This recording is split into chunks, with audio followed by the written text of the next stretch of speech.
Good afternoon and welcome to our webinar on governing in the COVID-19 pandemic, centralization within and between governments. Countries in Europe are debating and introducing bold measures, restricting mobility, closing restaurants and bars, imposing curfews to curb the current surge of infections. To do this, national governments are centralizing decision-making. Very often they use emergency powers. This sounds simple and straightforward, but in reality, it can be rather complicated and contentious. What powers are really needed at central level? For what purpose? How to ensure that centralization will empower regions and municipalities in their COVID-19 responses? How do federal countries deal with this? They are actually known for slow and clunky coordination mechanism between federal and regional governments. How to deal with consenting positions on COVID-19 responses in regions. What is actually the right moment to centralize and to decentralize again? Getting it right, the centralization with and between governments is crucial for timely COVID-19 responses capable of curbing the current pandemic. My name is Matthias Wismar. I am the program manager with the European Observatory on Health Systems and Policies, and today I'm your facilitator guiding you through this webinar and the program.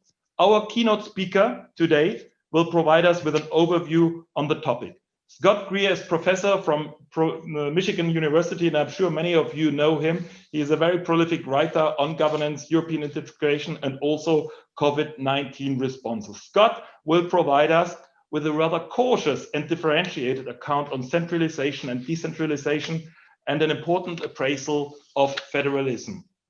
Scott's keynote will be followed by two spotlight speakers. They will zoom in on country experience with regards to centralization and coordination and decentralization, focusing on the UK and focusing on France. So the first spotlight speaker is Holly Jarman from Michigan University. She worked as Scott on many aspects of COVID-19 responses. And originally she's working on the determinants of health, in particular issues such as tobacco and trade. As a second spotlight speaker, focusing on France, we have Sarah Rosenblum. She's also from Michigan University. And as the two others, she has published extensively on COVID-19 responses. When we talk about a centralization within and between governments, let's make sure that we are focusing on the constructive bits, even though this might be sometimes a little bit challenging. So the questions we are posing, and this is a red thread through a whole series of webinars, is what can we learn from the evidence to respond more effectively to the COVID-19 pandemic and the current surge of infections and hospitalizations? And secondly, what have we learned from COVID-19 responses for strengthening health systems resilience in the future to withstand the shocks and crises to come? Just three things actually on the housekeeping. First of all, you can send your questions, and we really encourage your questions and comments through the chat box. Erica, my colleague, will feed back these comments to the panelists. Second, we are going to record this video and we are planning to publish it quite soon. And third, you will be sent an evaluation form, and we would kindly ask you to fill it in, as it is very important for us to continue developing this series of webinars. This is the first in a series of webinars. We just had at lunchtime one on testing and tracing. There are another 6 webinars coming. And with the exception of this one, all of these seminars are scheduled Tuesday at lunchtime, Central European time. So before we start with the keynote, I've asked my colleague Erica Richardson, who's based at the London School of Hygiene and Tropical Medicine, to give us an overview on the COVID-19 health system monitor. We are monitoring COVID-19 responses in all European countries on behalf of the European Commission and WHO. And the evidence which will be presented today is largely based on this monitor. This evidence will also soon be published in a special issue of EuroHealth and Health Policy. We will keep you posted on this. So that's it for the introduction. And now, Erika, the floor is all yours. So I've just got a couple of minutes to tell you about the COVID-19 Health System Response Monitor, just in case any of you are not aware of it. It's based on a collaboration between WHO Europe, the European Commission, and the European Observatory on Health Systems and Policies. And it's an online tool that lets you see how health systems are responding to COVID-19 right across Europe and Central Asia. So it's the sort of whole WHO European region. The monitor gathers together all the reliable evidence, sort of mainly based on public data, using a network of country correspondents. Now, these country correspondents work in country, and they will often be working in academia, or they'll be working in sometimes in the Ministry of Health, but also the country offices of the World Health Organization. Through the monitor, we collect together, check, organize, and update the country information to capture what's really going on in a country in as close to real time as we can.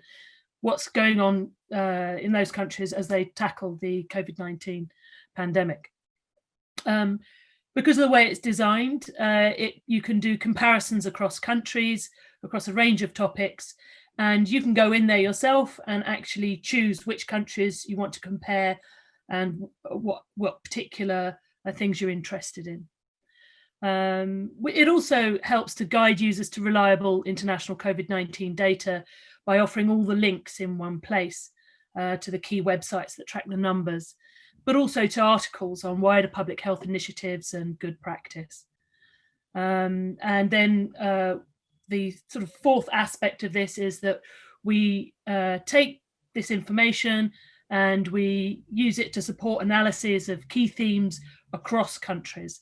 So we provide snapshots of different policy responses and set these initiatives in context.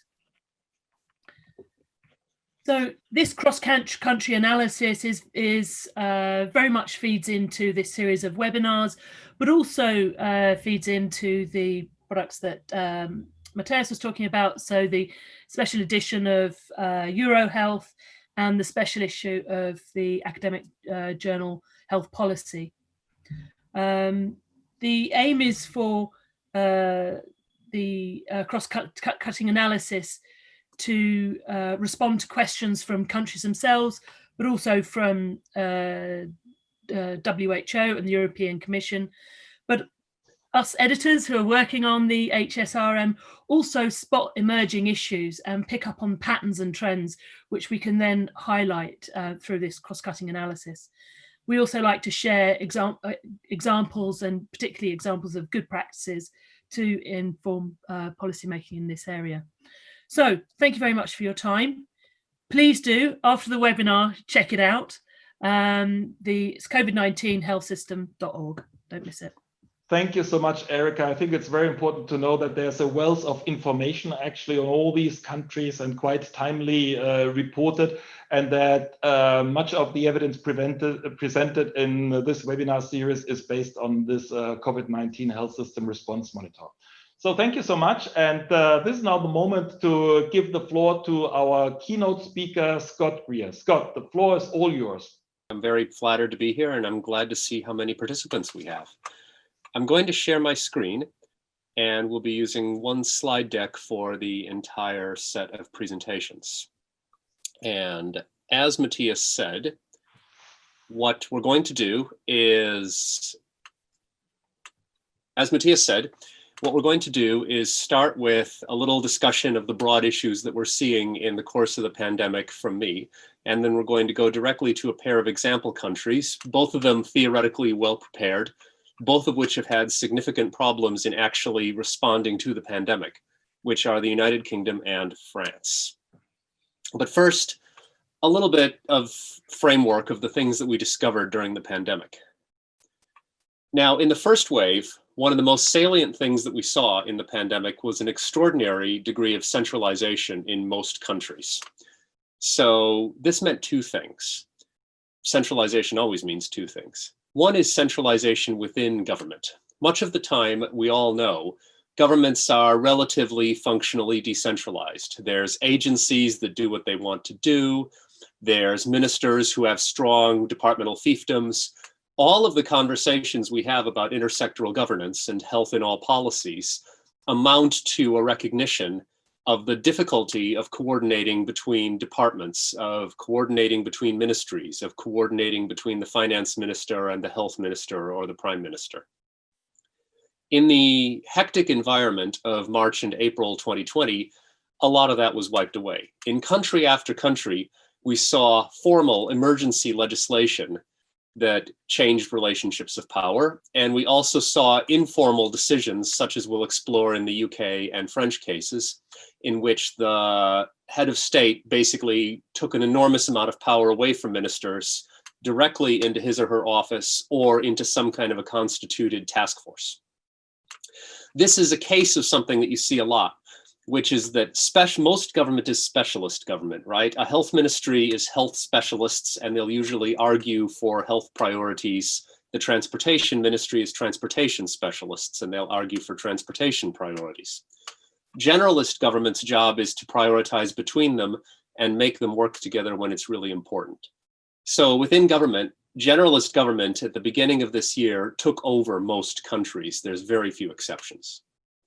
So that's the centralization within government. Prime ministers really truly seem to run everything for a few months. Then there's between governments. This is intergovernmental relations. This is what you see not just in federal and decentralized countries like Austria, Canada, Italy, Spain, the United States, but also with regard to local governments, which have a lot of resources and power. It is very difficult to do public health without dealing with local governments, for example. So again, what we saw, often with the help of emergency legislation, was a major centralization. For example, in Spain, they declared a formal state of alarm, which allowed the central government to basically make public health policies that were normally the province of the autonomous communities. Only in a few countries did you really see a strong level of interregional cooperation between the governments.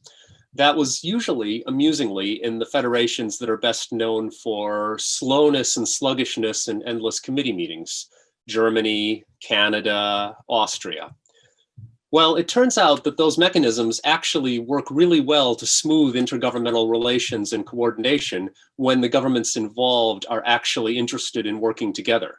So suddenly these grindingly slow, boring German committee meetings that everybody complains about turned out to be really useful because it meant that people knew each other and there were established forums for making decisions. You had much bigger problems with any kind of coordination between regions in the countries that did not have such a tradition, such as Spain, where there's a formal structure that doesn't really work, or or the United Kingdom. There's also, of course, globally, a few cases of federal governments that simply didn't do their job. Those aren't in Europe, but two particularly obvious ones are the United States and Brazil, where states ended up running much of the response simply because the federal government was so unhelpful. So to summarize, in the first wave, from about March through to midsummer, it was truly the season of prime ministers. Most European politicians at the center, most prime ministers, saw as much power as they'll probably ever see. You had an extraordinary amount of will to cooperate. You had an extraordinary degree of centralization within governments. And you also had an extraordinary degree of centralization between governments. Now, that probably isn't going to last as we go into the second wave. There's three reasons. The first one is that and they're all to do with politics, of course. The first is blame shifting. In the first wave, there was a real opportunity to be a hero. What a lot of politicians saw was that now it's time to be a hero in March or April.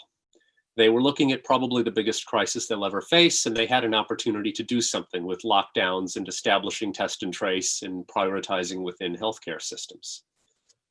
Now, let's be honest, we're all bored, we're fatigued. The problem isn't going away. Nobody knows when we're going to enjoy live music in most countries.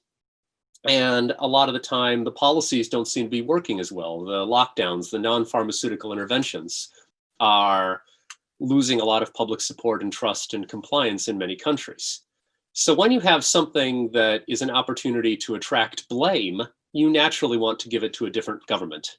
And that's exactly what we're seeing. So central governments are shifting these awkward policies where the evidence base isn't clear and we kind of don't want to be doing it. They're shifting them to other governments. Some of those other governments are obviously resisting. So a nice case is Austria, where it appeared that Austria was personally run by its chancellor for a good 3 months of summer. Sebastian Kurz was personally running the entire country. Strangely enough now, it's an awkward situation. Austrians are nervous. There's little outbreaks. And suddenly Kurz is not personally running the country. And it's the politicians of the individual federal state who are responsible for managing outbreaks. Kurz doesn't want to attract the blame for things going wrong. And in this, he's a perfectly normal, smart politician. Secondly, you saw partisan mobilization against the central government. This hasn't happened everywhere, but in the countries where it happens, it's extremely poisonous. Spain is a nice example of this, where essentially the parties of the right have decided to mobilize on behalf of small business and behalf of normal life against the central government. A lot of what's going on in Spain right now, for example, is to do with Madrid and the refusal of the Madrid right-wing government to right-wing regional and municipal governments to work properly with the central state, which is run by socialists. So where you see that, where you see the politics of public health cleaving between parties, between different political parties, you're seeing major problems for establishing and getting legitimacy for public health responses. Finally, normal politics is coming back. Germany was everybody's poster child for good coordination and things working well, but Germans have policy disagreements, and as a result, you're starting to see hardening positions, more arguments. Sometimes this is simply because two governments can indeed draw different conclusions about what policy needs to be made.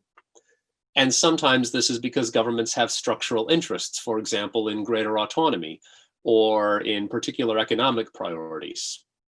So you shouldn't expect the extraordinary degree of centralization to continue to exist because there's less possibility to be a hero.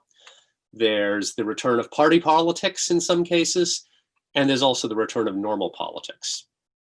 Now, the effect of this much messier situation is very, very negative in the many countries where, frankly, there was not good use made of summer. The logic of the lockdowns, of the massive non-pharmaceutical interventions that we saw in spring, was to buy time. And what do you do with the time? You set up test, trace, isolate, support, TTIS. If you don't build that kind of a bureaucracy, all you do is have a nice summer-long party and prepare for a disaster in winter, which is in a sense what we're seeing. We're seeing the beginning of the winter disaster in a lot of countries now.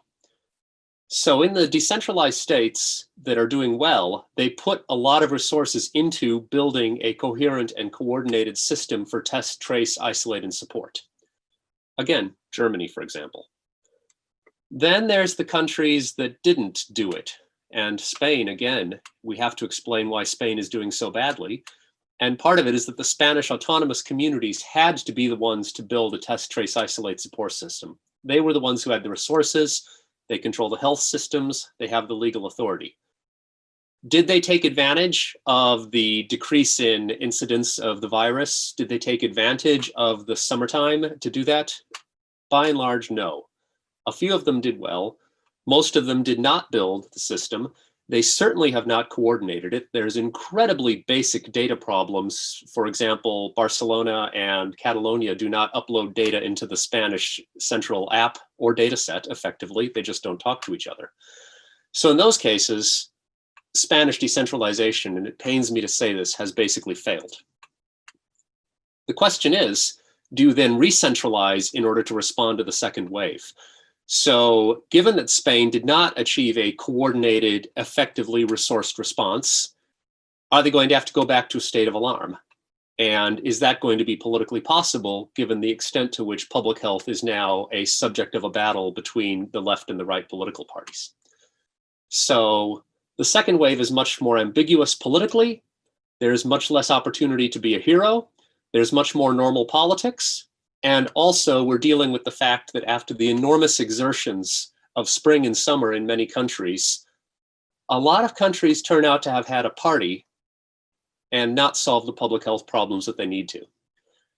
With that, I'm going to pass over to Holly Jarman, who's going to say a word about the particular case of the United Kingdom and its politics of centralization and decentralization, which make my head spin. No, Scott, you're not. You pass over to me first. And thank you very much for this excellent presentation and very concise presentation. And I think that some of the topics really relate actually to the webinar we had earlier today on testing and tracing, and it shows how difficult it actually is to scale up population testing in a meaningful way under these political circumstances. Also, some of what you were saying really reminds me of what's happening in my own country, in Germany, you know, when we all can watch on television how the previous consensus on COVID-19 responses between federal government and the regional governments is crumbling to an extent that there are also now personal animosities, and the chancellor is playing every week now her recorded video message from the previous week because she believes it's still valid, but people are no longer following actually to it. So thanks a lot, Scott. I think that was a very good overview on these issues. And one of the fascinating things here is that governance, which was kind of a nerdy topic over the years, has entered center stage. And I think that the governance is really one of the key aspects of any effective COVID-19 health system response. And now, thank you so much, Scott. Now I would like to pass the floor to Holly to fill us a little bit in on the UK perspective. Please, Holly, the floor is all yours. Great, thank you so much.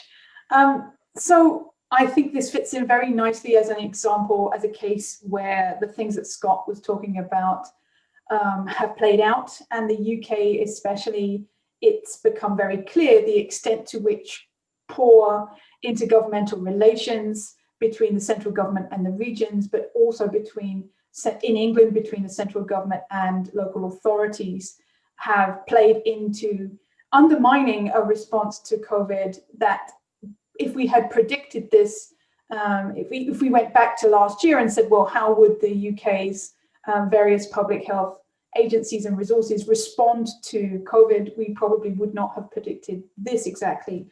And so I would say, as an introduction, let's remind ourselves that governance in the UK is somewhat asymmetric.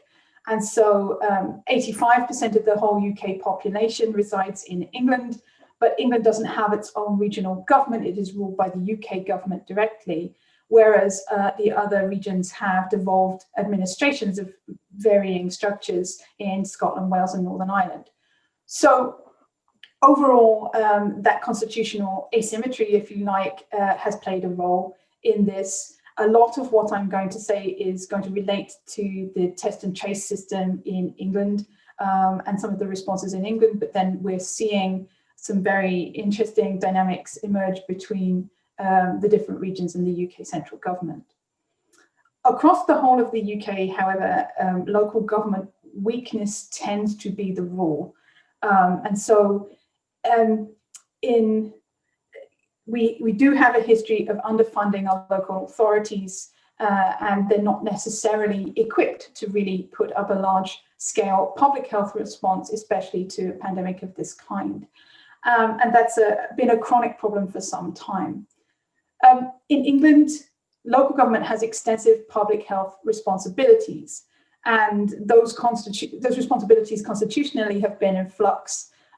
In 2012, there was a large reorganization of the system that took some public health responsibilities out of the NHS, where they were integrated into the system, and placed those responsibilities with local government, created a new authority at the regional level and Public Health England. And then also there are some coordinating teams, local teams that are run by Public Health England that sort of run in parallel to the public health systems that are coordinated by local authorities. So those local teams are supposed to be an important part of the puzzle. Now, I think you can say overall that there are three things going on that are long-term trends in UK governance that have caused issues with the UK's COVID response. Constitutional uncertainty arising from reorganisation of public health functions. The UK government has, again, very recently decided that it is going to reformulate Public Health England, fold it into another agency, change what it does, and doing that in the middle of a pandemic, which is quite surprising to say the least. The second thing is chronic underfunding of local authorities. This is a long-term issue. And then the third is really partisanship within central government. So a lot of the UK's COVID response is tinged by partisan politics, particularly the result of these three things: constitutional uncertainty, chronic underfunding of local authorities, and partisanship within central government has been a tug of war between local authorities, particularly we're talking about England again here, and the central government. The central government would like to blame shift and blame local authorities for COVID response where it goes wrong, but they also historically have a tendency to micromanage what local authorities are doing. So how has this played out in the pandemic? The UK government certainly centralised and didn't necessarily centralise around public health functions. Let's be clear, there was definitely also a centralisation of political power, if you will, in terms of the leadership and the political elite within the UK.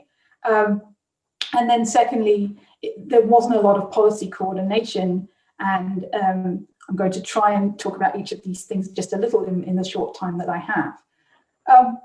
So one particular area where there wasn't a lot of coordination, the UK has constructed a not quite parallel, but a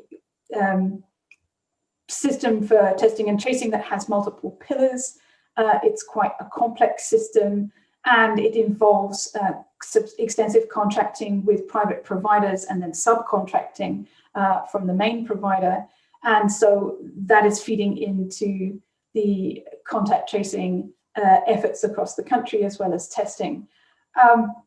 And so you can say that the system is fragmented, and some of the evidence of this fragmentation and the consequences came about, for example, in the local lockdowns that have been imposed in different places. In particular, I'm thinking of Leicester, which was the first lockdown. Local authority officials felt like they were rather sidelined during the process and not particularly consulted. And also, you can see that epidemiology and some of the epidemiology and evidence behind the decision-making actually came out after central government announcements about what would happen. But there was very little clarity, either for local decision makers or for the general public. At one point in the Leicester lockdown, early on, they didn't even have a map of what the boundaries of the lockdown would be. So you can understand that in a pandemic like this, this would create a lot of confusion for the general public, which is really important in terms of trying to get compliance.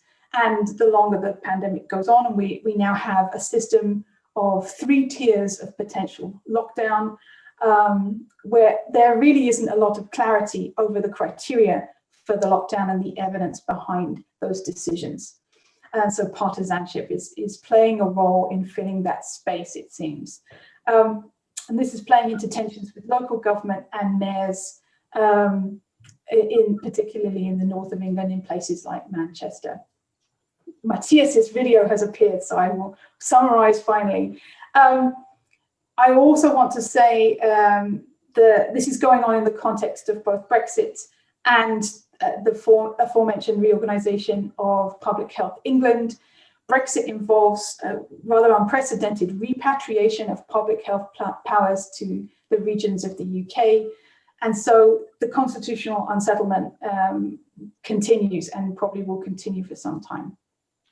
Thank you so much, Holly. Thank you. And I think one important message I take from your presentation is that centralization is not good enough if you are unable actually to coordinate. And coordination is particularly cumbersome in the UK at the moment because of partisan relationship, which are geographically to quite some extent, and which somehow divide the country. And I mean, we are talking about the division of countries in many countries at the moment. So I can figure that this sort of decisive policies are very difficult. And I also wonder, to what extent actually it has effects on the trust of the public. If you have divided governments that have different and contesting views on strategies and policies, whom to follow actually, or if the fatigue, the COVID-19 fatigue, which Scott mentioned in the beginning, is not rather even stronger than this. So Holly, thank you so much for this input, for the spotlight on the UK. And I would like now to invite Sarah to zoom in on France. Sarah, the floor is all yours. Thank you, Matthias, and thank you, Holly. Good morning, everyone, if you're in the US. Good afternoon, if you're in Europe. I'm going to be discussing France, and I'm going to try to keep it under 5 minutes. So this is going to be a challenge, but the national response to COVID-19 has been led by the French president, Emmanuel Macron, with the support of 2 scientific committees set up specifically for this purpose on March 12 and March 14. Which led to the sidelining of France's public health agencies. And this is the subject of a paper that Professor Jarman, Professors Greer, and myself are currently working on, and that will hopefully be published in the spring of 2021. But with respect to centralization, the crisis led to an important centralization of health governance in France under the Loi d'urgence sanitaire, or health emergency law. This centralization of power is made possible by the institution of the Fifth Republic in France, which gave the president significant powers in times of crisis.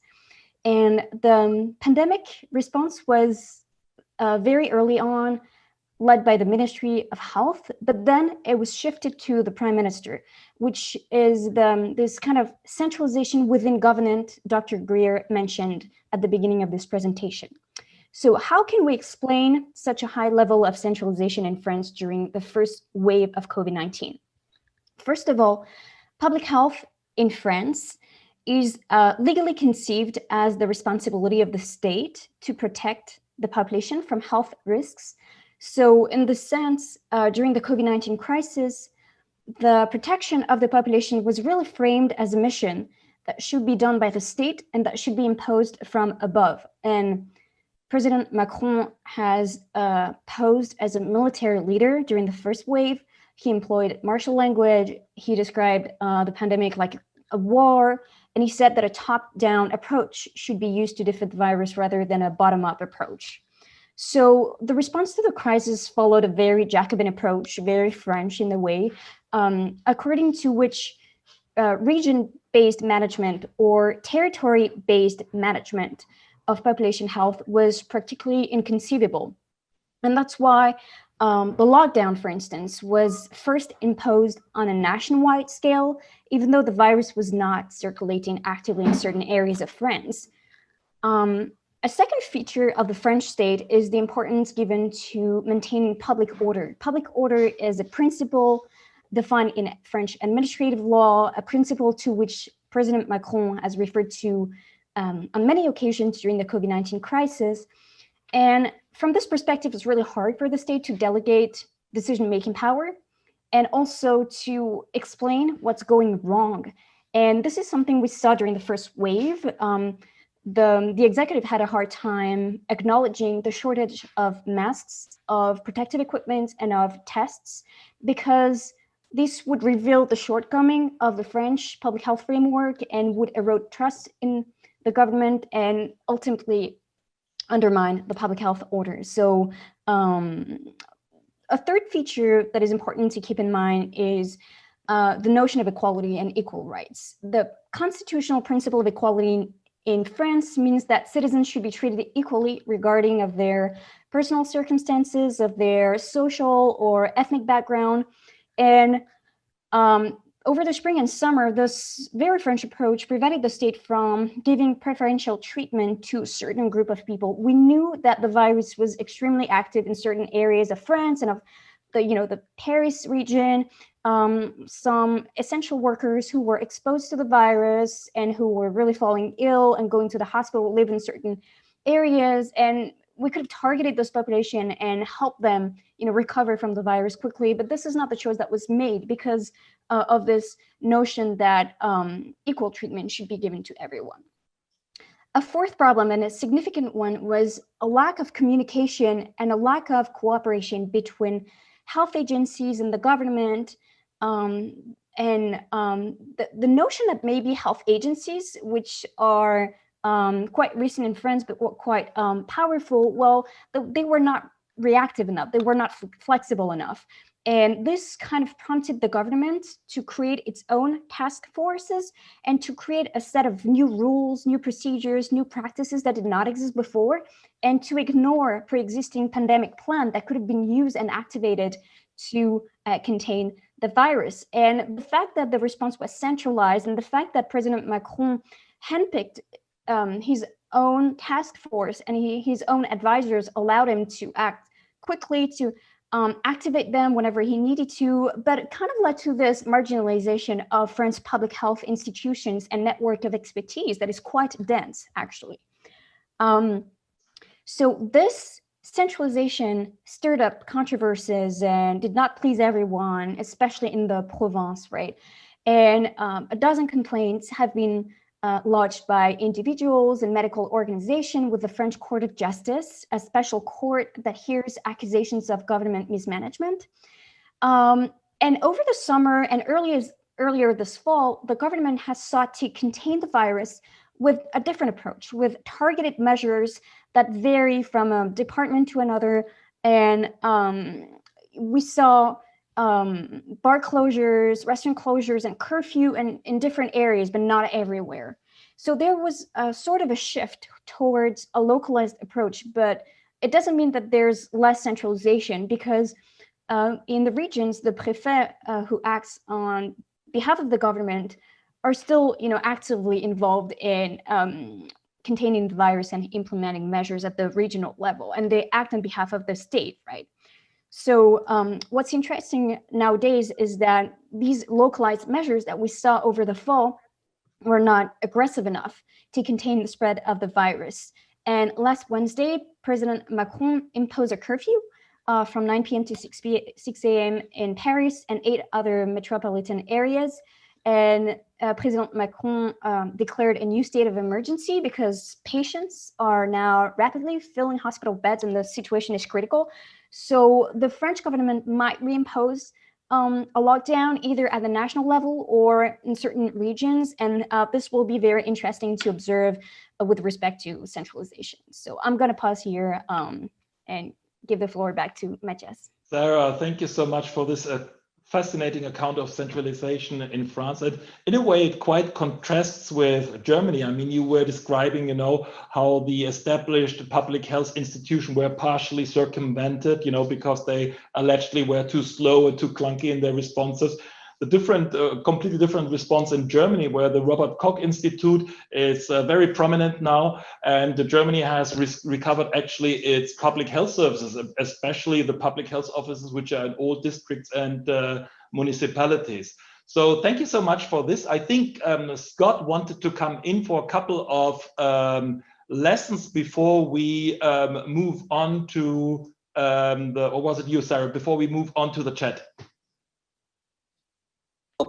I just want to move on to the chat quickly, but a thing I want to use to tie together is the couple of points at the bottom of lessons. One of them is to remember the different kinds of centralization that you can see in government. Are you essentially taking powers away from the health minister and giving them to the prime minister, from the finance minister to the prime minister? Or are you moving powers between entire governments? Are you seeing, for example, in a lot of the cases where federal states lost powers temporarily to the central government? So there's a lot of different kinds of power and it flows differently, and you especially want to pay attention to within and between governments. And the other, and I think this came through very clearly in the discussions of France and Britain, is you want to distinguish the first and second waves. In the first wave, it was time to be a hero. Citizens turned to their governments and their governments had to respond and had an opportunity for glory, for credit. Now we're tired, the weather's bad, a lot of problems haven't been solved, we don't know when we're going to get out of this, the policies are harder to explain, harder to justify, harder to implement, there's a lot of blame, and the politics of blame shifting are increasingly driving the authority allocations and the sense of who's in charge. Thanks, Matthias. Thank you so much. Thanks, Scott. Erica, how's the chat box doing? Can I give you the floor and you fill us in a little bit overview and a couple of important things, and we feed it back? Maybe first Holly, then Sarah, and then Scott. And Scott, we wrap up together, okay? Okay, so there's been some really, really interesting questions in the chat box, and some of them are very hard. So prepare your brains, even though it's early in the morning. Okay. Dr. Robert Royce asks, what are the material impacts of tensions between devolved governments in the centre and central governments, regional governments? If we compare the UK to Spain, for example, the material problems linked to centralisation, decentralisation in Spain seem much more serious. And then also, Ryan Cyril Miranda asks about changes. Are there any places where they've had a change in the Ministry of Health that's had an impact on these things? And I suppose that could be broadened out into how important is consistency of elites in this, in governance, or does it depend on the quality of the elites involved? And the broad question is centralisation really the answer to cope with the second wave or the winter disaster? And that's what Olucha Pop has asked that. And I suppose that is the key question that we need to answer here. And then there's the hard question is, what is the impact of the COVID-19 policies in France and UK on their overseas territories? Erica, thank you so much. I think these are really great questions, some of them quite fundamental and very difficult to resolve, at least in governance, but let's see how our experts resolve them. Holly, can we start with you? Yeah, so I have some thoughts. I was taking some notes. So on material impacts, I happen to be in a couple of projects where I'm working with colleagues who are comparing different European countries. And so I'm drawing a little bit on what they know about Spain here, but the intergovernmental coordination in Spain is clearly a bit worse than it is in the UK. This is not necessarily a surprise, but it doesn't mean that the UK is somehow doing well in this regard. In terms of material impacts, I would say poor decision-making has impacts on health because poor intergovernmental coordination slows decision-making, and delays in decision-making when we're talking about a pandemic can have important impacts on people's lives.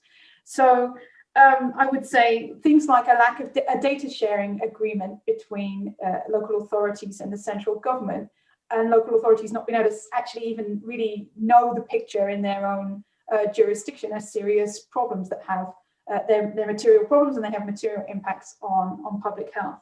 I think there are also impacts on trust, as Matthias was alluding to earlier. Eroding trust erodes compliance, and so that has a knock-on effect in terms of morbidity and mortality.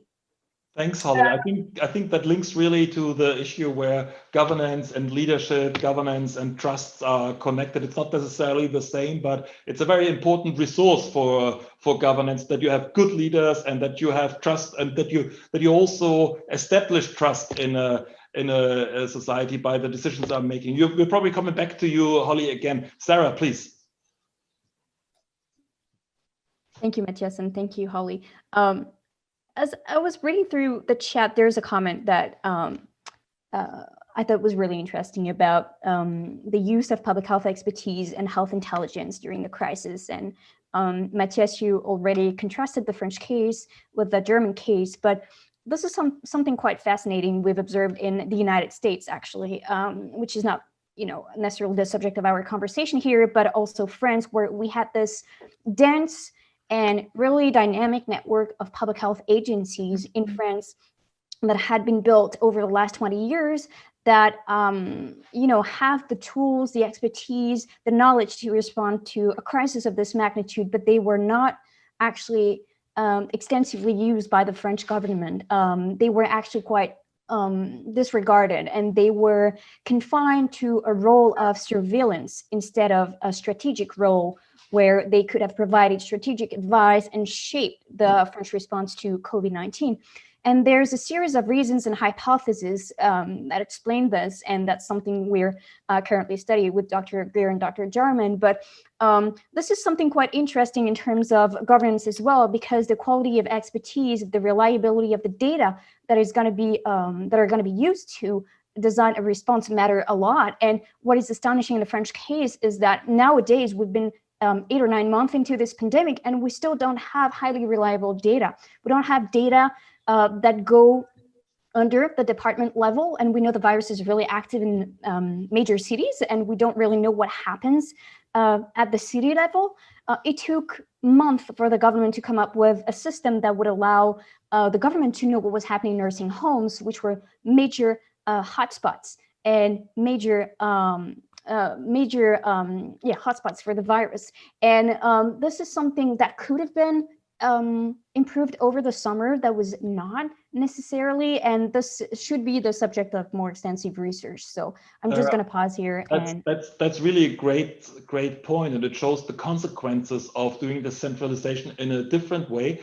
But the topic actually you are referring us to now is really super relevant for the current discussion on the reform of the European Center of Disease Control, because it's also lagging behind because it's not getting the data it wants to have. And for Europe as a whole entity, it would be quite important to have this as a strategic agency, actually. Thank you so much, Sarah.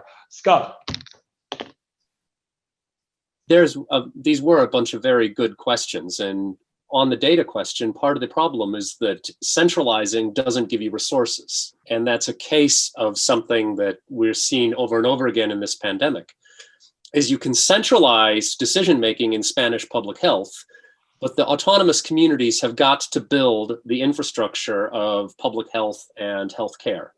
You can centralize all sorts of decisions to do with non-pharmaceutical interventions, but with as much money in the world as the English have showed, you cannot build an entire healthcare or public health system out of nothing. You have to have people, you have to have local expertise, you have to have legal authority, you have to have relationships. So that's why you have to be able to manage and work constructively with decentralized governments. Now, if the decentralized governments have not performed or not been allowed to perform, then I think you might well see some centralization again. I think it's already on the menu in a number of countries that are looking at a bad second wave. This will probably work better, but it doesn't solve the basic Spanish problem that it's much easier for the central government to lock the country down than it is to build a competent and coherent test, trace, isolate support system. And again, I think we want to pay attention, just as a closing point, that the politics of this going forward are going to be about blame avoidance, because it's much harder to look like a hero. Thank you so much, Scott. And I think you're raising a very, very important issue here, the basic problem. And I mean, we are talking now about the COVID-19 crisis and what can we do to curb the current surge of infections and hospitalizations. But at the same time, we're also thinking about, what can we actually do for the future to strengthen health systems resilience in the future? And may I just ask you one after the other, Holly, from the experience from the UK with governance, what would you take be on, what can we take for the future development of health systems resilience from the governance analysis? Well, there are some examples, although far too few, of local contact tracing working well. I think, to speak to Scott's point also, centralization is not a prescription per se, but there are some things that lower tiers of government can't do. And so we have to pay attention to that centralization and what should be done at a higher level. But then also, that makes intergovernmental coordination particularly vital. If you just centralize and you don't coordinate, you're going to get a real mess. I would say if there was a way to preserve local flexibility and then centralize essential functions, that would be the sweet spot between those two approaches. But if I don't understand you wrong, then you also argue for a better regional coordination, Holly. Well, I didn't even mention Wales. An entire region of the UK has chosen to lock down in basically a firewall fashion, because they actually were following the UK's guidance for when to lock down, which England is not doing. And so we will see what happens in Wales, and that's a national approach within Wales, a blanket approach across all of the parts of Wales, despite the fact that there's very different situations for the pandemic going forward. So it will be interesting to see how that experiment unfolds. Thanks, Holly. Sarah? I think you cannot design an effective containment and mitigation strategy if you don't know what's happening on the ground. If you don't have the proper data reporting tools that are interoperable, that can communicate with one another at the regional level, local level, and national level. So my prescription, I guess, would be to really invest in interoperable data reporting tools between different level of units of government to know what's happening, because this is step one to design an effective containment strategy when a pandemic hits a territory.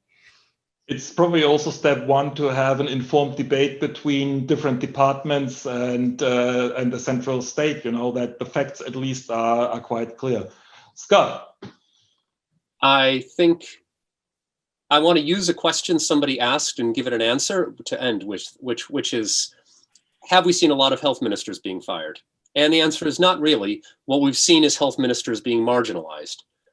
That's an example of how something that you would normally do without thinking, sack an underperforming minister, turns into something you don't do because it's a bad look. You don't want to throw the health minister overboard right when you're in the middle of a huge storm.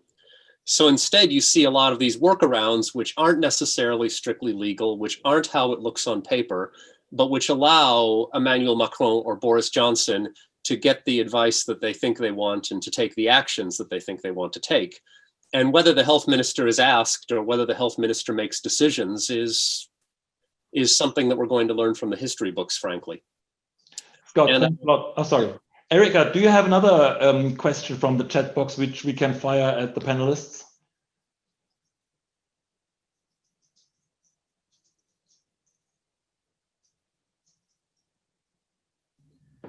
Okay, I can't see one. I can't see a new one. Or was there one? Although we still haven't answered the hard question about overseas territories. Which was? Which was because the UK and France, because there's colonialist legacies, we have overseas territories. What does the COVID-19 policies sort of domestically in France mean for places like Réunion or Falkland Islands or et cetera, et cetera? Any views on this, Holly and Sarah?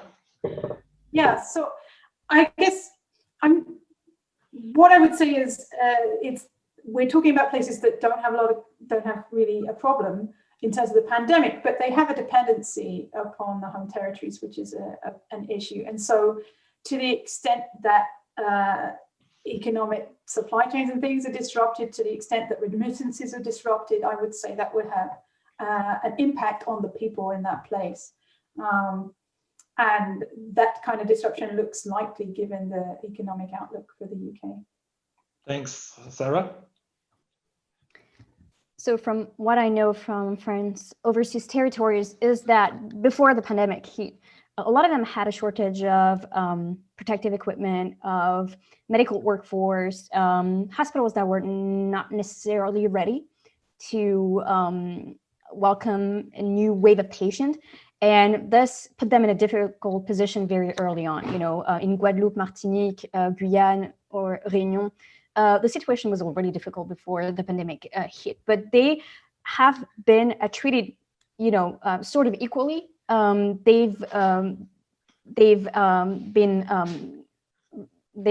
attention that they got and the type of containment strategy that was implemented in those territories were somehow similar to what happened in mainland France because of the centralization strategy, but which raises a lot of questions in terms of efficiencies and in terms of, what do those populations need, given that their starting point is much lower than what happens in Paris.